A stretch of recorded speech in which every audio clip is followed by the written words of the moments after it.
இந்த வீடியோவில் நம்ம என்ன பார்க்க போகிறோம்னா ஹவு டு ஸ்டடி, அதாவது எப்படி படிக்கணும், எப்படியெல்லாம் படிக்கணும், எப்படியெல்லாம் பிளான் பண்ணி படிக்கணுன்றதான் இந்த வீடியோவில் பார்க்க போகிறோம்.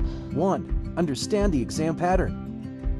எக்ஸாம் பேட்டர்னை நல்லா அண்டர்ஸ்டாண்ட் பண்ணி வச்சுக்கோங்க. அதுக்கு இப்போ வந்து ஃபார் எக்ஸாம்பிள் டிஎன்பிசிக்கு எவ்வளோ கட் ஆஃப் அதெல்லாம் நல்லா தெரிஞ்சு வச்சுக்கோங்க. 2. Note the syllabus in your note. நீங்கள் என்ன எக்ஸாமுக்கு படிக்க போகிறீங்களோ அதுக்குரிய சிலபஸை நோட்டில் எழுதி கரெக்டாக அதுபடி ஃபாலோ பண்ணுங்கள். 3. Choose quality study material. சிலபஸ்க்குரிய மெட்டீரியல்ஸ் எல்லாம் கலெக்ட் பண்ணுங்கள். 4. Create a detailed study schedule. உங்களுக்கு ஏற்ற மாதிரி கரெக்டான ஸ்கெடியூலை வந்து ப்ரிப்பேர் பண்ணுங்கள். உங்களுக்கு எப்படி மேக் பண்ணுறதுன்னு தெரியலனா கூட கூகுளில் கூட போட்டு பாருங்கள். இப்போ வந்து 3 month ஸ்ட்ராட்டஜி அந்த மாதிரிலாம் இருக்கும். நீங்கள் அந்த மாதிரி போட்டு பார்த்தீங்கன்னா கூட கூகுளே உங்களுக்கு ப்ரிப்பேர் பண்ணி கொடுத்துரும். 5. Reading and taking notes. படிக்கும்போது நோட்ஸ் எடுக்க பழகிக்கோங்க. அது வந்து ரிவிஷன் மெட்டீரியலாக யூஸ் ஆகும். சரிங்களா? Attempt mock tests. சும்மா படிச்சுட்டே இருந்தாலும் போதாது, டெஸ்ட்டு போட்டு பார்க்கணும். அது எப்படி போட்டு பார்க்குறதுனா ஆன்லைனில் போய் கூட சர்ச் பண்ணி பாருங்கள். இல்லைனா உங்களுக்கு படிக்க முடியலனா கூட இந்த டெஸ்ட் பேஜ்னு சொல்கிறாங்களா, அகாடமியில் போய் டெஸ்ட் பேஜ் போடுறது அந்த மாதிரி கூட ட்ரை பண்ணுங்கள். ஆன்லைன்லேயோ இல்லைனா நேரில் போய் அட்டன் பண்ணுறது தான் சூப்பராக இருக்கும். அது ஒரு நல்ல எக்ஸ்பீரியன்ஸை கொடுக்கும். எக்ஸாமுக்கு ஒரு கான்ஃபிடென்ட்டாக நம்ம வந்து அட்டன் பண்ணலாம். சரிங்களா? இன்னொன்று சொல்ல மறந்துட்டேன்.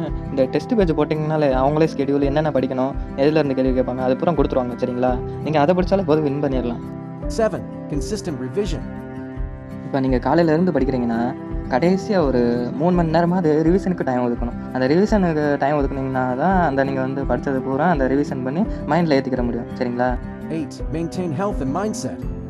சும்மா படிச்சுக்கிட்டே இருக்காமல் எக்ஸசைஸு, யோகா அந்த இது மாதிரியே அதுக்குன்னு கொஞ்சம் டைம் ஒதுக்குங்க.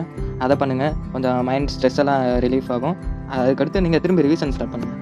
ஒன்று மட்டும் ஞாபகம் வச்சுக்கோங்க, நீங்கள் படிச்சிங்கன்னா கட்டாயம் ரிவிஷன் பண்ணி தான் ஆகணும். அதை மட்டும் மைண்டில் ஏற்றுக்கோங்க. படிச்சிங்கன்னா ரிவிஷன் பண்ணிடுங்க.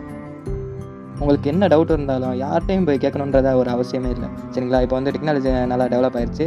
நீங்கள் ஏஐக்கிட்டே கேட்டுக்கலாம், அதுவும் லைவில் எப்படி கேட்டே கிளாரிஃபை பண்ணிக்கலாம். சரிங்களா? இப்போ நீங்கள் ஒரு டவுட் கேட்குறீங்க, அது லைவாகவே இந்த ஃபோன் பேசுகிறீங்கல்ல அதே மாதிரி தான். ஜெமினி ஆப் ஓப்பன் பண்ணி அதில் உள்ள லைவ் ஆப்ஷனை கிளிக் பண்ணி நீங்கள் நேரடியாக டவுட்டு கேட்டு கிளியர் பண்ணிக்கலாம். சரிங்களா?